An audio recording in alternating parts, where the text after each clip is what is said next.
একের পর এক ইরানি মিসাইলে বিধ্বস্ত ইসরায়েল। পুরো দেশ জুড়ে শুধুই ধ্বংসযজ্ঞ। ইসরায়েলের গর্বের প্রতীক আয়রন ডোমকে গুঁড়িয়ে দিয়ে আঘাত হানছে তেহরান। সোমবার রাতে ইরানের ছোড়া মিসাইল আঘাত হানে ইসরায়েলের গুরুত্বপূর্ণ শহর হাইফায়। এই হামলায় বিধ্বস্ত হয়ে যায় ইসরায়েলের বৃহৎ তেল পরিশোধনাগার। এছাড়াও পরিশোধনাগারে মিসাইলের আঘাতে ৩ জন নিহত হয়েছেন। টাইমস অফ ইসরায়েলের এক প্রতিবেদনে বলা হয়েছে, তেল পরিশোধনাগারটি পরিচালনাকারী বাজান গ্রুপ এক বিবৃতিতে জানিয়েছে, ইসরায়েলের মিসাইল হামলার কারণে তাদের সব অবকাঠামো বন্ধ হয়ে গেছে। তেল আবিব স্টক এক্সচেঞ্জের কাছে দেয়া বিবৃতিতে গ্রুপটি বলেছে, পরিশোধনাগারের অবকাঠামো ক্ষতিগ্রস্ত এবং বিদ্যুৎ কেন্দ্র বেশ ক্ষতিগ্রস্ত হওয়ায় পরিশোধনাগার এবং এর সঙ্গে অন্যান্য কোম্পানিগুলো সম্পূর্ণ বন্ধ হয়ে গেছে।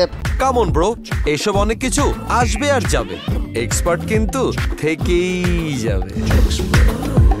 ইসরায়েল পুলিশ জানিয়েছে, হাইফা এলাকায় মিসাইল হামলার সরাসরি সম্প্রচার করা আন্তর্জাতিক সংবাদ মাধ্যমের সাংবাদিকদের সরিয়ে নিতে পুলিশ কর্মকর্তাদের পাঠানো হয়েছে।